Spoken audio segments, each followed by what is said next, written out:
प्यारे दोस्तों, शिक्षाविद प्रजापति यूट्यूब चैनल पर आपका फिर से स्वागत एवं अभिनंदन।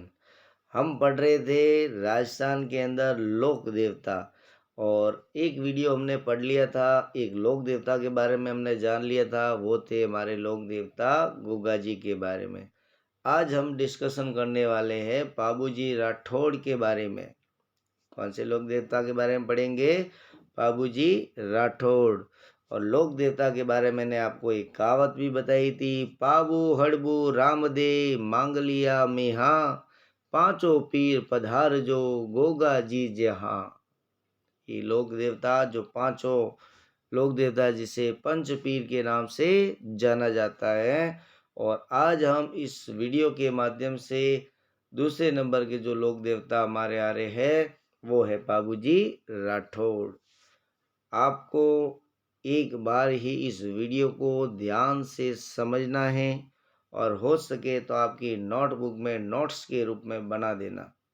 इसके अलावा आपको कोई पढ़ने की आवश्यकता नहीं है। तो स्टार्ट करते हैं आज का अपना वीडियो, पाबूजी लोक देवता। हमें क्या क्या पढ़ना है, मैंने पहले वीडियो जो बता दिया था आपको कि गुग्गा जी के बारे में हमें क्या क्या फैक्ट याद करने हैं जो एग्ज़ाम हॉल में आपको पूछे जाते हैं, पेपर में छपने वाले हैं, है ना। तो चलिए स्टार्ट करते हैं। सबसे पहली बात आपको याद रखनी है कि पाबूजी का जन्म कहाँ हुआ। तो पाबूजी का जन्म राठौड़, पाबूजी राठौड़ हम कहते हैं। तो पाबूजी राठौड़ का जो जन्म है 1239 ईस्वी में फलोदी जोधपुर के निकट कोलूमंड में हुआ था। कहाँ है कोलूमंड? कौन से जिले में पड़ता है? फलोदी जोधपुर के अंदर, फलोदी जोधपुर के निकट ही है। और गांव का नाम याद रखना है कोलूमंड, ठीक है ना। तो पाबूजी का जन्म कहाँ हुआ, कब हुआ? 1239 ईस्वी में फलोदी जोधपुर के निकट कोलूमंड के अंदर हुआ। ये फैक्ट आपको याद रखना है। दूसरा फैक्ट, पाबूजी राठौड़ के पिताजी का नाम धांधल जी राठौड़ था। क्या था? धांधल जी राठौड़। माता का नाम कमला दे। माता का नाम क्या था?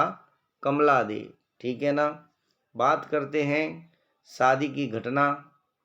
आप सभी को पता है कि बाबूजी का जन्म जो कोलूमंड जोधपुर के अंदर हुआ था, तो इनका विवाह अमरकोट के राजा सूरजमल सोंडा की पुत्री, ध्यान रखना, इनका विवाह अमरकोट के राजा सूरजमल सोंडा की पुत्री सुप्यार दे या फूलम दे से नाम से जानी जाती थी। तो इनका विवाह अमरकोट के राजा सूरजमल सोंडा की पुत्री सुप्यार दे या फूलम दे से हो रहा था कि वे शादी के चौथे फेरे के बीच से ही उठकर अपने बहनोई जायल के जिंदराव खींची से देवल चारनी की गाय चुड़ाने वो चले गए थे। और आपको ये बता दूं, जिसकी वो केसर काल में जो घोड़ी लेके आए थे ना, मांग कर लाए थे, वही देवल चारनी, जिन्होंने देवल चारनी ने पाबूजी राठौड़ को घोड़ी दी थी केसर काल में। तो घोड़ी का भी नाम पूछा जाता है कि पाबूजी राठौड़ की घोड़ी का नाम क्या था? केसर कालमी, जो देवल चारनी ने उनको दी थी, ठीक है ना। तो जब वो शादी हो रही थी तो चौथा फेरे के बीच में ही वो उठे और अपने बहनोई जायल के जिंदराव खींची से देवल चारनी, जिसकी केसर कालमी की घोड़ी है वो मांग कर लाए थे कि गाय छुड़ाने, वो चले गए। और बता दूं कि जब ये उनके गायों को छुड़ाने गए तो देचू गांव, कौन सा गांव? देचू गांव में युद्ध करते समय 1276 ईस्वी में वीर गति को प्राप्त हुए थे। ये है, आपको याद रखना है शादी की घटना, ठीक है ना। बात करते हैं आगे, इनके कौन कौन से हमने शादी की घटना बता दी। वीर गति आपको याद रखना, वेरी मोस्ट इम्पोर्टेंट है। इनकी वीर गति कहाँ हुई? देचू गांव में। देचू गांव में युद्ध करते समय 1276 ईस्वी में वीर गति को प्राप्त हुए। बात करते आगे कि पाबूजी राठौड़ को किस नाम से जाना जाता है। तो याद रखना, गायों की रक्षा करने के लिए जब शादी के चौथे फेरे से वो उठ गए थे, इसलिए उनको क्या कहा जाता है, गो रक्षक देवता। गायों की रक्षा करने के लिए चौथे फेरे से शादी किए, चौथे फेरे से उठकर वो चले गए थे। जिन तरह किसी से उनके साथ युद्ध होता है, देवल चारणी की जो गाय है वो लेके चला गया था, और देवल चारणी ने उनको क्या दी थी, केसर कालमी की घोड़ी जो मांग के लाए थे बाबूजी राठौड़। तो उनका फर्ज बनता है जिन्होंने घोड़ी केसर कालमी घोड़ी दी है, और उन्हीं के उसी समय उनकी गायों को कोई चुरा के लेके जाता, तो बाबूजी राठौड़ उन गायों की रक्षा करने के लिए चले जाते हैं। शादी के चौथे फेरे के बीच में उठ जाते हैं और उनके बीच में युद्ध होता है, और देचू गांव के अंदर युद्ध होता है, और वहीं उनका वीर गति को है वो प्राप्त हो जाते हैं 1276 ईस्वी के अंदर।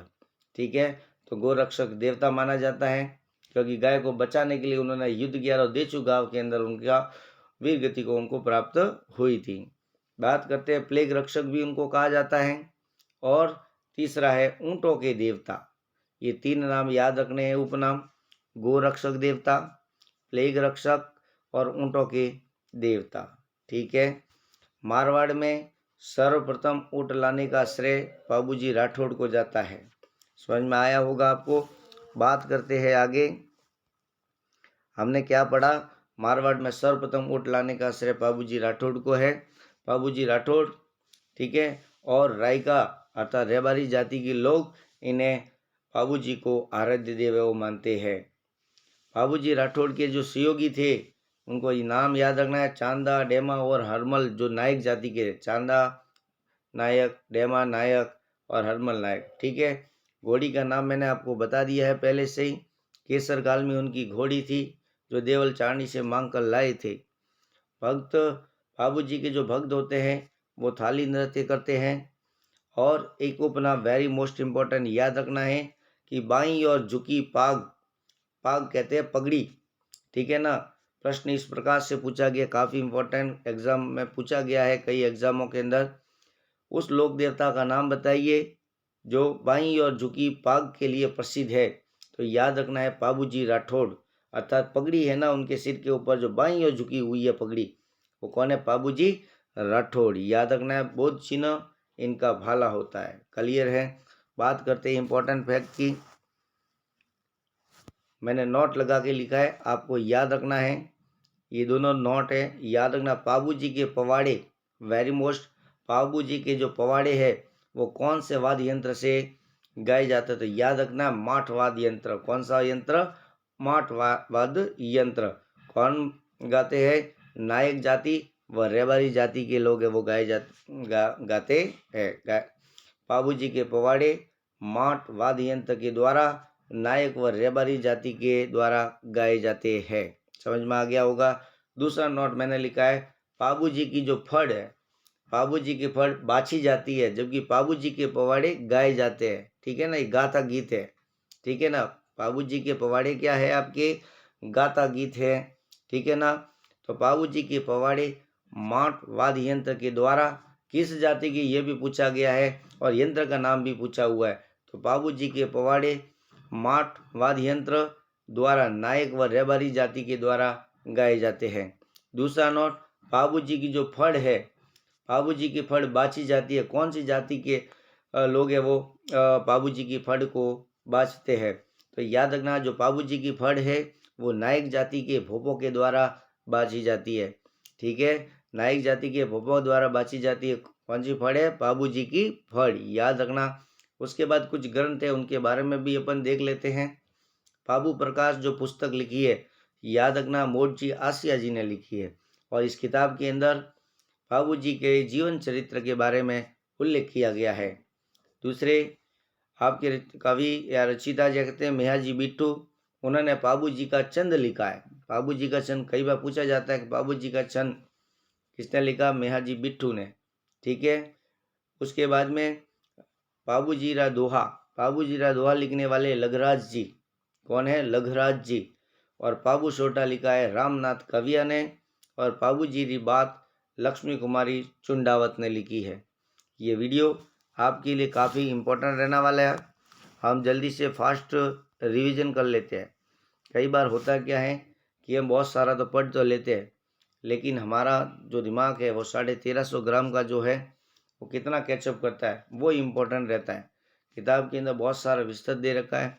मैंने बहुत ही कम समय में सिलेक्टेड मेथड रखा है और इसी को आपको बार बार पढ़ना है। अन्य किताब को देखने की आपको कोई आवश्यकता नहीं है। तो फास्ट रिवीजन कर लेते हैं कि बाबूजी का जन्म 1239 में फलोदी जोधपुर के निकट कोलूमंड गांव के अंदर हुआ है।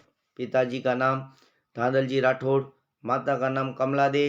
शादी की घटना मैंने बता दी है कि उनकी शादी अमरकोट के राजा कौन थे, सूरजमल सोंडा, और उनकी थी एक पुत्री जिसका नाम था सुप्यार दे या फुलम दे से हो रहा था। लेकिन शादी के चौथे फेरे के बीच में ही उठकर अपने बहनोई कौन, जायल के जिंदराव खिची से देवल चारनी, जिसकी वो केसर कालमी की घोड़ी वो मांग कर लाए थे कि गायों को छुड़ाने वो चले गए और देचू गांव में युद्ध करते हुए 1276 ईस्वी में वीर गति को प्राप्त हुए। इसलिए उनको कई नामों से जाना जाता है। उपनाम गो रक्षक देवता, प्लेग रक्षक देवता और ऊँटों के देवता है वो माना जाता है। मारवाड़ में सर्वप्रथम ऊँट लाने का श्रेय बाबूजी राठौड़ को है। ठीक है, इसलिए बाबूजी राठौड़ को रायका या रेबारी जाति के लोग उन्हें आराध्य देव मानते हैं। उनके बाबूजी राठौड़ के सहयोगी चांदा नायक, डेमा नायक और हरमल नायक थे। घोड़ी केसर कालमी थी। ठीक है, और भक्त जो है बाबूजी के भक्त थाली नृत्य करते हैं। मोस्ट इम्पोर्टेंट याद रखना, उस लोक देवता का नाम बताइए जो बाई और झुकी पाग के लिए प्रसिद्ध है। तो बाबूजी राठौड़ को याद रखना। पाग का मतलब होता है पगड़ी। बोध चिन्ह याद रखना है भाला। उसके बाद दो मोस्ट इम्पोर्टेंट फैक्ट मैंने लिखे हैं, काफ़ी इम्पोर्टेंट है। बाबूजी के पवाड़े किस वाद्य यंत्र के द्वारा गाए जाते हैं, तो याद रखना है माट वाद्य यंत्र। कौन सा यंत्र? माट वाद्य यंत्र वो के द्वारा गाया जाता है। कौन से जाति के, ये भी पूछा हुआ है। नायक व रेबारी जाति के द्वारा गाए जाते हैं बाबूजी के पवाड़े। ठीक है ना, गाए जाते हैं और बाबूजी की फड़ बाची जाती है। बाबूजी की फड़ कौन सी जाति के भोपो द्वारा बाची जाती थी? याद रखना है नायक जाति के भोपो के द्वारा बाची जाती है। उसके बाद बोर्जी आसिया एक पुस्तक है। ठीक है, लिखने वाले बाबू प्रकाश। बाबू प्रकाश पुस्तक किसने लिखी? मोर्जी आसिया जी ने लिखी। याद रखना भैया, बाबू प्रकाश पुस्तक जो है ये किसने लिखी है? मोर्जी आसिया जी। काफ़ी इंपॉर्टेंट पूछा हुआ है। मियाजी बिट्टू ने। बाबूजी रा चंद किसने लिखा? मियाजी बिट्टू ने। बाबूजी रा दोहा लगराज जी ने। बाबू सोटा रामनाथ कविया ने। और बाबूजी री बात लक्ष्मी कुमारी चुंडावत ने लिखी है। ठीक है, तो वीडियो आपको अच्छा लगा हो तो वीडियो को लाइक शेयर सब्सक्राइब करना ना भूले। Thank you. जय हिंद, जय भारत।